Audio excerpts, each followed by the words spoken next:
This very moment we are now in was not imaginable a couple of years back, right? I think nobody imagined how this moment will look like. You're describing exactly what most people feel, right? You feel worry, you feel anxiety, we feel fear. We also feel helpless. The future is uncertain by definition. It's like this weather. We can't change it, right? Witam wszystkich bardzo serdecznie. Moim gościem jest dzisiaj Friedrich G. Ferd, założyciel Google Innovation Lab, gdzie przeszkolił tysiące pracowników Google'a w zakresie projektowania i prototypowania przełomowych pomysłów. Również prowadził przez ponad dekadę zajęcia z zakresu innowacji i kreatywności na Uniwersytecie Stanforda. Współpracuje od lat z dziesiątkami międzynarodowych agencji rządowych, organizacji i firm, od Organizacji Narodów Zjednoczonych przez NASA po NBA, a spotykamy się przy okazji nowej książki Jak nie bać się przyszłości, kluczowe kompetencje jutra, które warto rozwijać już dziś. Dziękuję za przyjście. To zaczynając od tematu książki, chciałem zapytać trochę, skąd taki tytuł i jakby czego Pana zdaniem ludzie najbardziej boją się w przyszłości? W ogóle skąd taka opinia, że przyszłość jest straszna? Skąd takie założenie? Yes, that's a great question. Let's dive right in, right? I think if we use a metaphor, maybe the future feels sometimes like a fog, right? Where you can't see. As the future by definition is uncertain, and our minds fill in that fog with fear. So what that means is that we are trying to create these stories in our minds, mostly the worst case scenarios, to really navigate that uncertainty, right? And I think that creates fear and that creates anxiety for a lot of people. But the future doesn't have to scare us, right? I don't think that's something that we should allow our minds to do more often. I think we can train ourselves to shape it, starting from the inside out. And there's many fears that people are experiencing, I think, when they think about the future. For example, when you, again, can't see what's coming, right? You trying to predict, right? You're trying to make guesses of what can happen in the future, right? But I think that we can overcome that by not asking, like, what will the future bring, but what future do I want to create? Which moves you from a passive role as a passenger of the future to an active role where you actually try to shape the future. And fear is literally a survival instinct that we all have, right? It's trying to protect us, but it also can paralyze us, right? I think when we experience that fear, we literally we freeze, right? And we want to hide, right, from the future, to speak in that way. But I think also the real problem isn't that fear, it's when fear becomes the only lens that we look through, right? And so underneath that, I think some of the fear also comes from feeling that you're not in control, right? You're not in control of what's happening, right? And another fear that might appear is that we feel sometimes that we are left behind, right? With all those advancements in AI, with advancements in our society and in the work, we sometimes feel that we're just left behind, right? And that creates anxiety for a lot of people as well. Or the third fear might be that we feel that we are not being enough, right? That we can't cope with all of that is happening around us. And so for me, when we look at fear, and when I speak to a lot of people, also here in Poland, right? These sources are, for me, most predominant, right? The lack of control when it comes to the future, that we think that we are left behind, or that we feel that everything is uncertain, right? And we don't have a clear picture of what's going to happen. One of the best ways probably to approach that is that, again, we are not asking ourselves, what will the future bring, but what future do I want to create?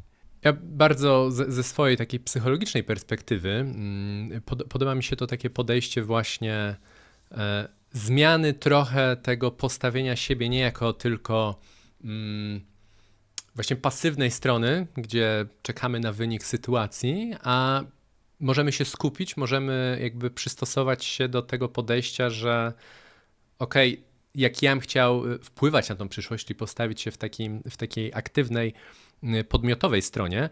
I w tym miejscu chciałem zapytać, bo o tym jest w książce, czy da się w ogóle określić, jakie są te kompetencje przyszłości, które są niezbędne do tego, jak rozumiem, żeby sobie w tej przyszłości najlepiej poradzić i trochę na czym tutaj pan opiera te badania, te wnioski?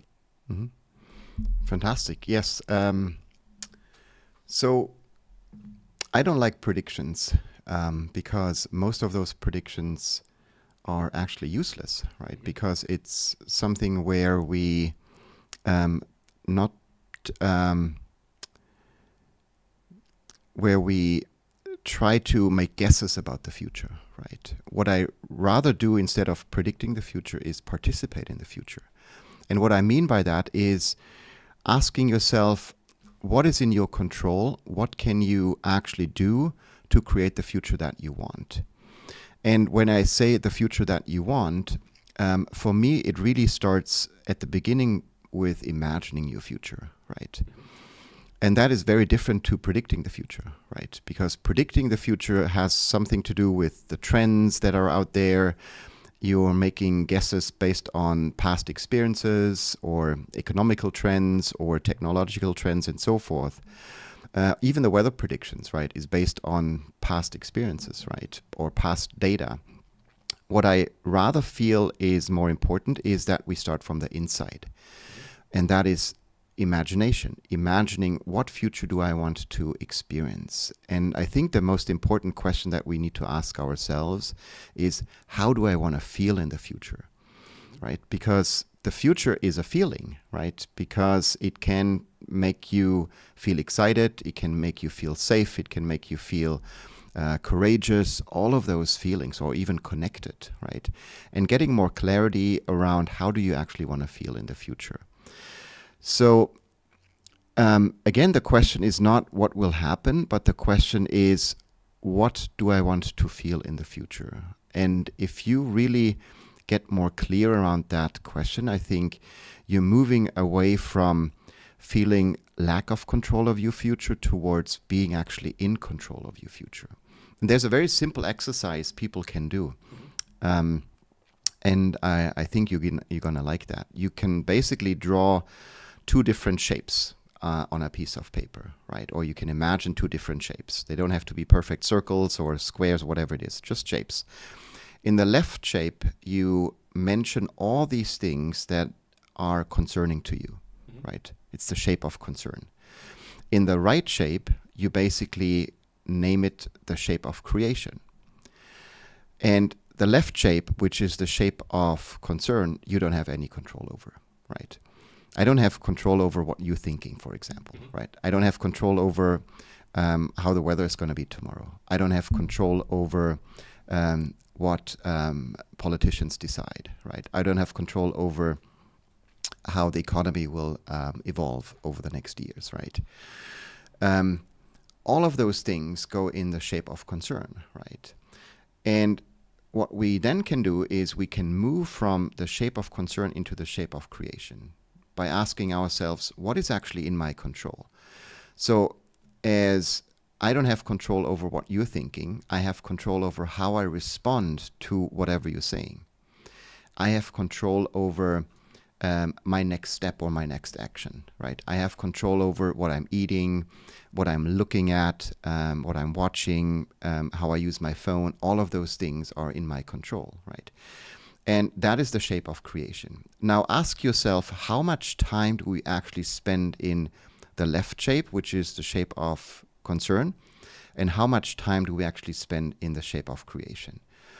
And then you can see if you're spending between 70 and 80 or 90% in the shape of concern, that's when you watch the news, right? When you listen to somebody else's opinion and so forth. that creates the anxiety, that creates the fear, right? Because then you feel lack of control. If you're spending more and more time in the shape of creation, I think that's where you feel that you have the power, you have the ways to actually shape your own future. So that's a pure exercise that you can use any time, just to think, how much time do I spend in the shape of concern? How much time do I spend in the shape of creation?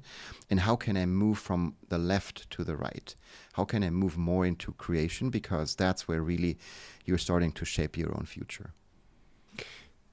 Czyli jeśli dobrze rozumiem, bardzo istotna jest, chyba mogę tak powiedzieć, kwestia tego, na czym się skupiam, na czym się koncentruję, czyli trochę gdzie kieruję tą swoją uwagę, ale chciałbym jakby lepiej zrozumieć, jaka konkretnie kompetencja lub kompetencje z tego wynikają, które możemy rozwijać i czy, trochę takie pytanie, czy każdy jest w stanie tego typu kompetencje twoim zdaniem rozwijać?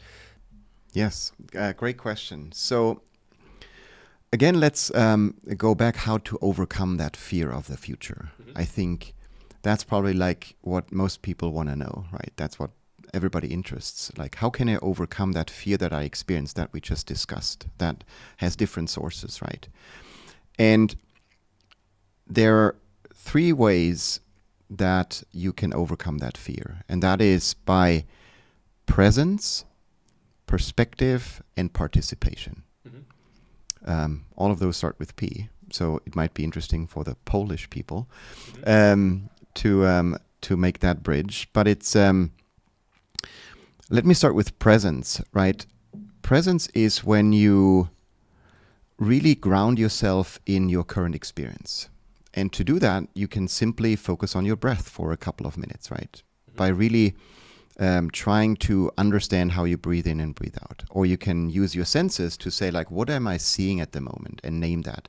What can I hear at the moment, and name that. What can I taste at the moment? What can I feel at the moment, right? Which is very important, because then you overcome your cognitive bias, which is trying to create these worst case scenarios and telling yourself stories about the future that may or may not be true, right? You ground yourself in presence. So that's something that you can very quickly, in any moment when you experience fear of the future, just tell yourself, let me make myself more present by focusing on my breath, or even by using my senses, right? So that grounds you in the present moment. The second is perspective. So ask yourself, what if this could lead to something better, right? So you're moving away from these worst case scenarios to best case scenarios. And you're not ruminating about the future in ways where you say, like, oh, this is all going to go horrible and everything is going to be very negative in the future. You're telling yourself, what's the best that can happen in the future, right? And telling yourself really helps you to shift your perspective. And the third thing is participation. So what's one small step that you can take today that leads you to that future that you just imagined? For example, if you imagine that I want to feel more connected in the future, right? To other people, to my family, in the world, and so forth. What's one step you can take today that leads you towards participating in that future? And that step can be a very small one, where you pick up your phone and instead of going on social media, you text someone you haven't spoken with for a while and just tell them, hey, I appreciate you. I like that you were in my life, and maybe let's meet up or have a chat in the future. That small step might seem very small, but it leads towards participating in your future that you want to see happening. So presence, perspective, and participation are 3 things I think that we can do. Now, you asked about these 6 competencies, right, that I describe in the book, that for me are defined as what I call a future-ready mind state. And you already know that I'm not using the word mindset, right? I'm using the word mind state, because mind state is a perspective you can take, which is totally in your control. And I like what you're saying, it's the focus that you're using, right? What are you focusing on, right? And a mind state really allows you to choose your focus in the moment. And for me, those 6 key competencies of tomorrow that are worth developing today are optimism, openness, curiosity, experimentation, empathy, and your Dimension X. Those 6 really define for me what it means to be future ready. And the good news is that we all have those in us, right? We are all sometimes optimistic. We are all open to a degree, right? We are curious and asking questions from time to time. We sometimes like to experiment, and we show empathy, for other people as well. What I want to do is I want to elevate those so that you are radically optimistic, that you're unreserved open, that your curiosity is really driving you to explore, and that you continue to experiment all the time. So, and that you're not just having empathy for other people, but also for your future self.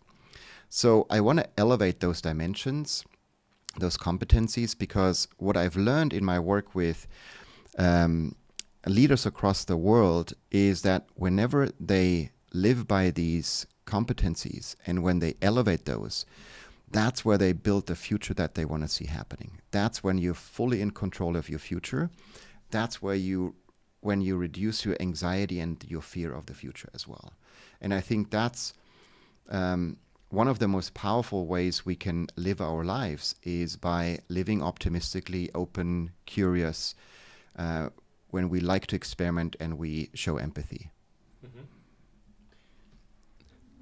Z jednej strony jakby czuję wewnętrznie, że podoba mi się ta koncepcja. Jest to gdzieś też bliskie, nie ukrywam, mojemu podejściu życiowemu, tak na co dzień, różnym projektom, samemu temu, że nawet żyję, działam jako twórca internetowy. Ale zastanawiam się, bo myślę, że to może być trudne dla wielu ludzi, szczególnie, żeby zachować, optymizm, takie pozytywne spojrzenie w przyszłość, ciekawość w obliczu tego, jak w niepewnych czasach żyjemy, jak dużo właśnie ludzie chyba mają tego poczucia takiej niepewności jutra i trochę jak rozwijać właśnie, optymizm, ciekawość, szczególnie w takim momencie. You're making a great point because what can we influence, right? Can we influence that the times are uncertain? No, they're by definition uncertain, right? The future is uncertain by definition. It's like this weather. We can't change it, right? But what we can change is, and that's what you said, is we are hearing and we are reading about those uncertain times, right? And that's what you can influence, right? Because if you're reading less about those uncertain times, right, and if you're hearing less about those uncertain times, that might change your perception about those times, right? Because uncertainty for me is something that I embrace. I actually trying to navigate, right? And because things are uncertain, I think if you're approaching them with openness, right, and curiosity, like you just said, I think you can see many, many opportunities in those uncertain times, right? People like to plan for the future, right? I think we all like to have the perfect plan for our vacation. We like to have the perfect plan in place for our relationship. We like to have the perfect plan from our doctors for our health in the future and so forth. So we like to plan everything, right? And how often did you experience that those plans work exactly according to the plan? Probably not a lot of times, right? Because things are shifting, things are changing. And when things are changing and shifting, that creates frustration, right? When we say like, oh, this is not according to plan, right? So why not just throw out all these plans and prepare yourself for the future, for any situation that might arise, right? And I think if you train yourself to be future ready, you can approach any situation with more kindness, with more openness, with more curiosity, right? And with more empathy. And if you do that, you can actually turn those situations into opportunities, right? Where you say like, oh, I didn't expect that, but great, what's the best thing that now can happen, right? Or is it already a great thing that happened to me? And There is a story in the book from Adam Leonard, a Googler I've been able to work with quite intensively. And he practiced that openness quite incredible, because he goes on extended trips around the world without a plan, without anything scheduled, without any place where he wants to stay or where he wants to go. He literally packs his backpack and he leaves to any destination, and then he is in an explorer mindset, right? He is very open to whatever is arising, right? The people he's meeting, the places he's discovering, the opportunities that are in front of him. And I think that's a very happy way of traveling, right? Because that openness really, when your eyes and your ears and your senses are all open, right, you really can spot all of these opportunities, and you don't follow a plan that always creates that dissatisfaction because something you're late to, or something doesn't go according to what you imagined it to be, right? That openness really is something powerful that you can live by. And so when we look at all of those things like optimism, for example, right, it's a choice that you make, right? You can look at a situation like we usually like to use the metaphor of a glass half full or glass half empty, right? But that's a choice you make. I look at a situation saying like, oh, this glass is half empty, right? I see all the negative. I see all the things that don't work out. Or I look at the glass half full, which is an optimistic view, right? What I want to argue for is not just optimism, but radical optimism, which means you're looking at that glass and you make a choice in terms of that. You're saying, I want to see the potential to fill this glass even further, right? And that is where you look for opportunities, where you look for potential. You look for something that might be better in the future. And that's something you can train yourself in, that you can practice. I have to say it's something that you slightly get addicted to, right? Because if you look at the world optimistically, you see that more opportunities are actually arising, that more opportunities are in front of you. Przypomniałeś mi właściwie taki wiersz, który bardzo lubię, pamiętam ze szkoły, polskiego poety Leopolda Staffa, Odys. Tam jest takie padają słowa właśnie, które chyba świetnie do tego pasują, że bo o to tylko chodzi, by iść przed siebie śmiało, bo zawsze się dochodzi gdzie indziej niż się chciało. Tak poetycko tutaj wrzucałem. Myślę, że dobrze to oddaję i rzeczywiście nieraz do niego wracałem gdzieś w swoim życiu.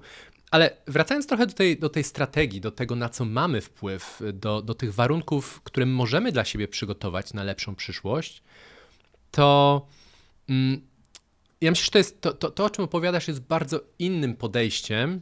To takie nawet może trochę odcięcie się od informacji. Chciałem w sumie dopytać, jak bardzo powinniśmy się odcinać od informacji, bo takim najczęstszym trybem funkcjonowania jest trochę, nie wiem, mnóstwu ludzi dokucza takie trochę FOMO, ta obawa przed tym, że wypadniemy z obiegu informacji, że jak ja nie sprawdzę co chwilę wiadomości, że jak ja nie zajrzę co chwilę na swojego, nie wiem, Twittera, Xa, wszystkie inne media społecznościowe, coś mnie ominie.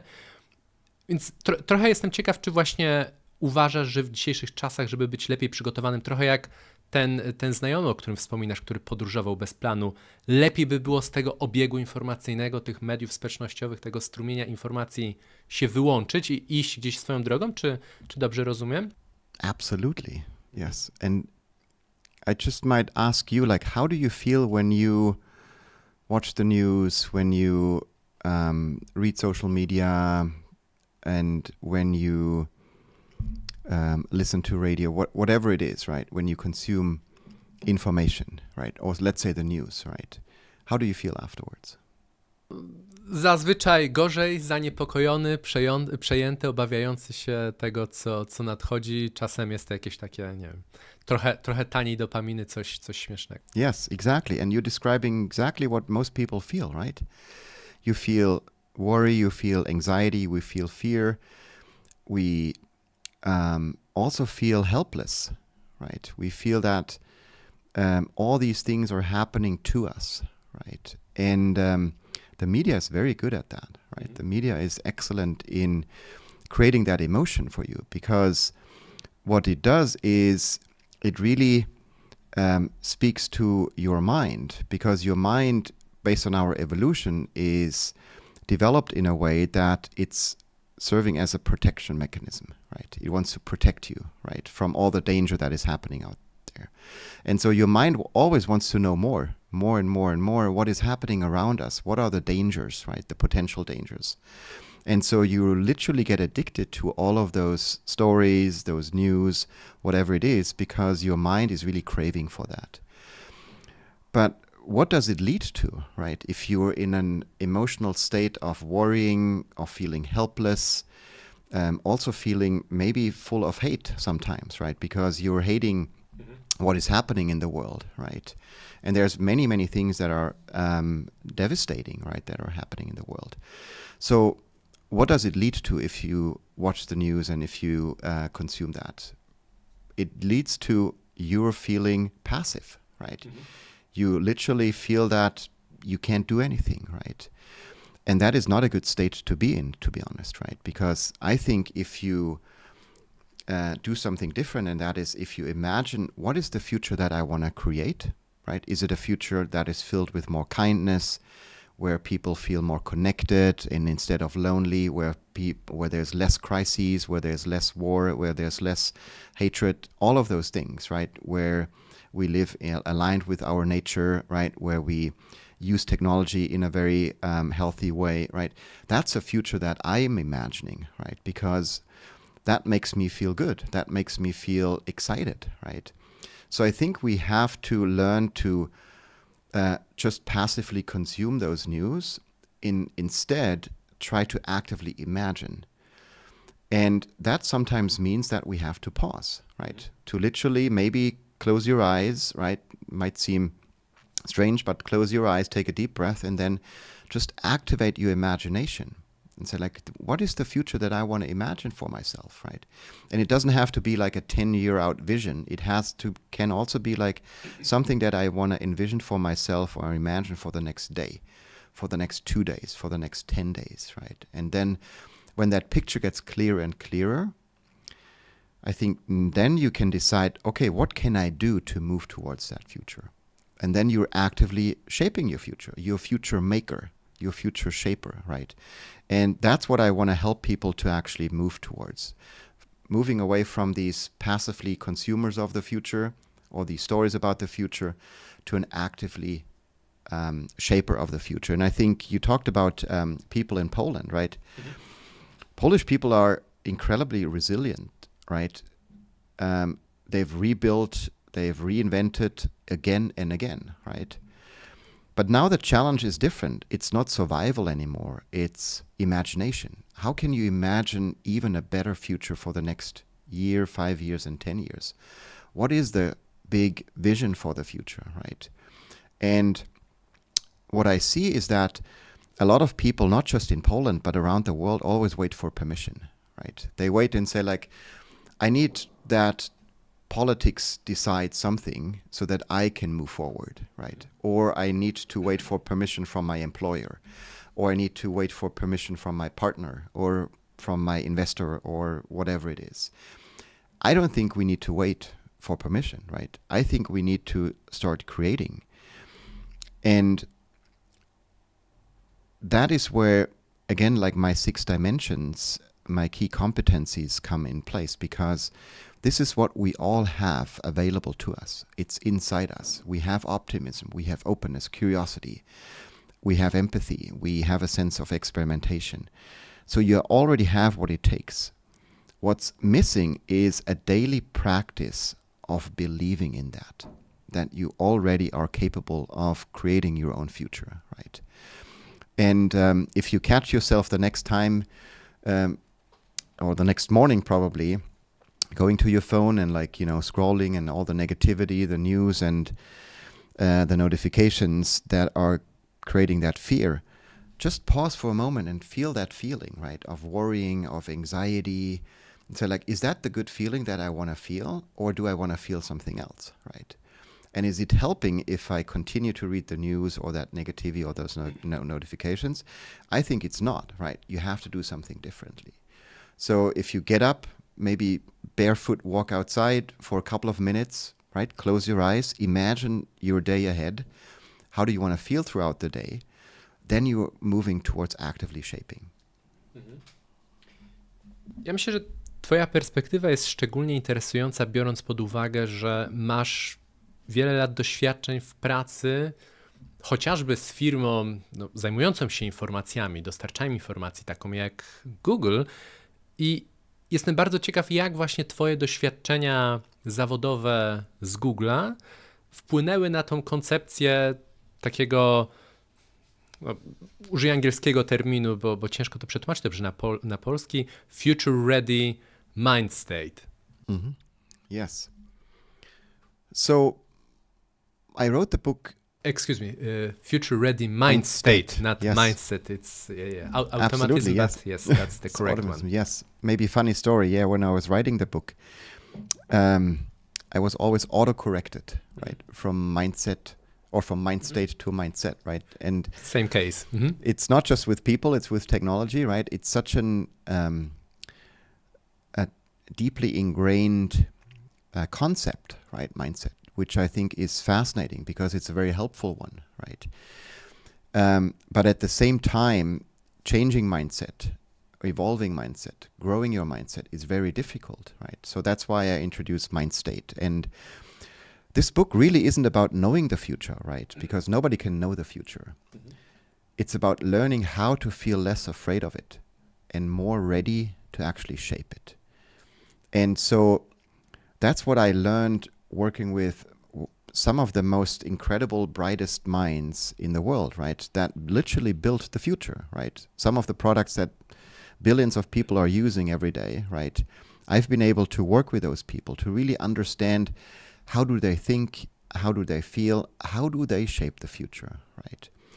And I try to share stories in the book about these people, right? And how they create the future, how they shape the future, what is their secret sauce. But also I try to include exercises, practices that everybody can try, right? That really help you to get into that training mode, right? Because I mentioned that it is not something that you do once and then you are turned into like a future-ready person, but you have to practice that, right? You have to try it every morning when you get up. You have to try it throughout the day and in the evenings.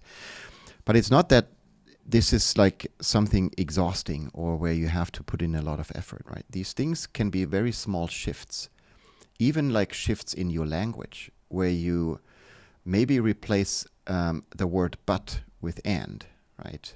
That has been something that I've observed in many, many people that I've worked with is I gave them trainings based on improv theater where they don't say, for example, I want to live a healthier lifestyle, but I don't have any time, right? We removed that but and included an and. So they said, I want to live a healthier lifestyle and I don't have much time. So you see that small shift in language already opens up opportunities where you feel like, okay, I don't have much time. So what are some of the options I can explore to live a healthier lifestyle? But always stops, right? It helps us to find excuses for something and opens up opportunities, right? It opens up the realm of possibilities. And so this would be a small shift in language that everybody can practice throughout the day. And whenever you catch yourself saying but, right, replace this with an and see what it does to your mind and how you actually approach the future. So all of these things are basically lessons that I've learned working with some of the brightest minds in the world. And that's not just at Google, but also at Stanford University and organizations around the world. Like you mentioned some of them, right? NASA or the NBA or in many other organizations. I had the incredible privilege to work side by side these individuals to really learn from them, but also take those learnings and teach them to others, right? So that they can make use of those. And all of that should not sound very complicated to you, right? Because as soon as something like a framework, a practice, or an approach is complicated, people don't do it, right? My goal is that people understand that these are things that are available to them, and at the same time, it should be easy enough for them to practice them, because most of this is common knowledge, but not common practice. And I've seen in the best people, when it comes to shaping the future, that they make it common practice, right? They really get up in the morning and imagine their day for 1 or 2 minutes, right? They have an evening practice, for example, where they practice gratitude, like I do with my daughter. She's 9-year-old, where she writes me a message every evening telling me the 3 things that she's grateful for throughout the day, right? Which puts me in a different state of mind. It puts me in a state of mind of gratitude, feeling good, right? Feeling that I'm enough, or I have everything I need, and so forth. Instead of like watching the news, the last thing before you go to bed, right? Write those 3 things down, right? And maybe share it with someone. That's a better practice to help you be prepared for the future. Chciałbym w zasadzie, bo nie mamy już bardzo dużo czasu, ale chciałbym zapytać o jedną z tych kompetencji, które już wspominałeś, o których wspominasz w swojej książce. Jak empatia pomaga w tworzeniu swojej przyszłości, w tym kształtowaniu jej, w tej takiej aktywnej stronie trochę swojego życia? Yes. Empathy really is inside everyone, right? We are human beings, and so that's why we exercise a certain level of empathy, right, all the time. Trying to put ourselves in other people's shoes and trying to see what they're seeing, trying to observe the world from other people's point of view and perspective. And that is something very helpful, because the research shows that if you show more empathy, right, you're going to be a better partner, a better teacher, a better politician, a better human being, a better leader, better manager, whatever it is, right? And I think that's something where we really can see that as one of the most critical skills of the future is empathy. What I also see is that it's not just having empathy for other people, but it's also having empathy for your future self. And that is something fascinating, because if you can imagine your future self, let's say you imagine yourself in a year from today, right? And what you're doing, who you're with, at what place you're going to be, and so forth. You can also imagine your future self, what it actually needs, right? What are the needs of my future self, right? In a year from today, in 5 years, or even in 10 years, right? And if you can do that, you can also, and that's what the research shows, is you change your behavior in the right here, right now, right? So let's look at an example. If you imagine yourself as a healthy future being, right, in 5 years from today, right?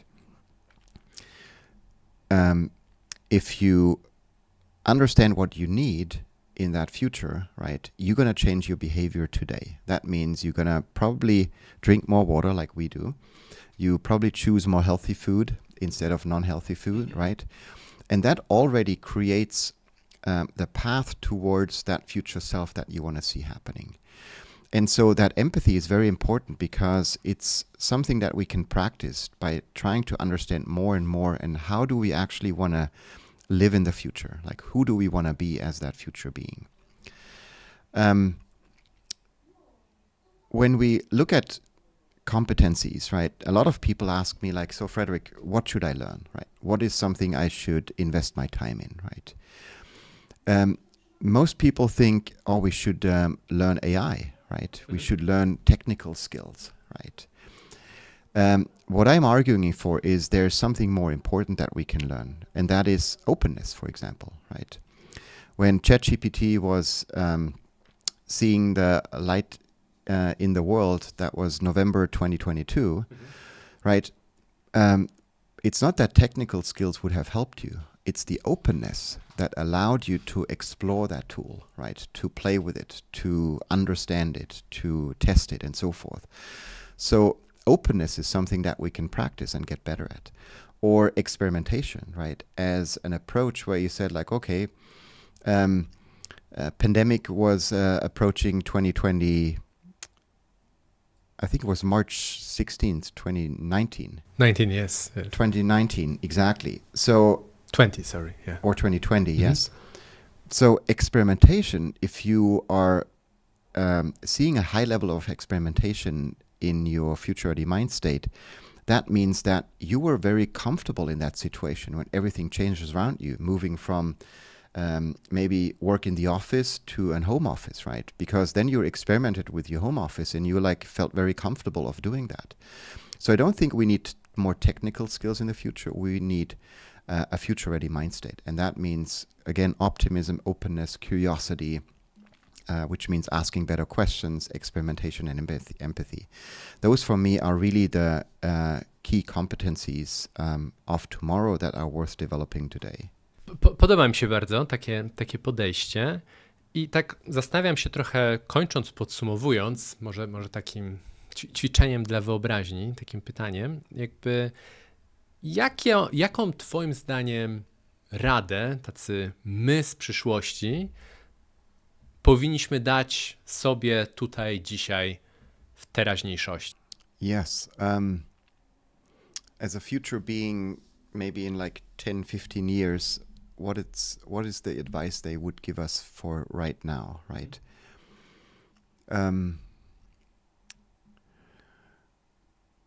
One advice would be, if you can't influence the outside world, right, what's happening around us, try to influence your inside world, right? And what that means is by becoming more aware of what's going inside us, what's going on inside us, right? What are the feelings, the emotions? How am I thinking, right? All of those things are very important, and get more aware of that. And then second, use that inside world to really start creating the future that you want to see happening, right? And don't wait for permission or wait for any other things that might hold you back. As I think this is probably like great general advice. Another thing that maybe a future being might give us advice for today is that AI is probably the most significant evolution in technology that we currently experience, right? And if you're not open to it, right? If you're not optimistic about it, right? You might be in trouble, right? Because then, things might change around you in the outside world, and you don't have control over it. So what I would suggest is build relationships with your AI, right? And that sounds maybe very futuristic, but it's a way of trying to use your empathy more, understanding like, how does my AI actually respond to me, and why is it responding in that way? How can I use AI as a team member, maybe in the professional context, right? How can I use AI as a partner, right, in my personal life, right? How can I use AI as a coach? How can I use AI as a therapist? How can I use AI as a fitness trainer, right? All of those things, I think, are ways you can now extend your potential, right, as a human being. And maybe in 10, 15 years, we might look back to this day where we felt like, okay, we still needed to charge our laptops, right? We still typed in all of those things, and we might look back with a smile, and like you go to the Museum of Technology that I've been to just yesterday here, where you just smile about all these artifacts of the past, right? And how the world was very different in the past. And I think this very moment we are now in was not imaginable a couple of years back, right? I think nobody imagined how this moment will look like. And what excites me is imagining the next moments, right? The next 5 years, the next 10 years, the next 15 years. And imagining those moments as being something where humanity is showing more love for each other, right? Where we show more love for the planet, where we also live in ways with technology that is very healthy, that is very beneficial to us, and that this is going to be a world that we always imagined. Mhm. Super. Dziękuję bardzo za przemyślenia. Też zachęcam, drodzy widzowie, do podzielenia się waszymi przemyśleniami. Czy czujecie się trochę uspokojeni albo dostrzegacie może inne strategie, może co można poprawić w tych naszych codziennych strategiach przygotowywania się na przyszłość? Po więcej przemyśleń tutaj odsyłam do książki Jak nie bać się przyszłości, kluczowe kompetencje jutra, które warto rozwijać już dziś. Thank you for having me, and we'll see each other in the future. Dziękuję bardzo.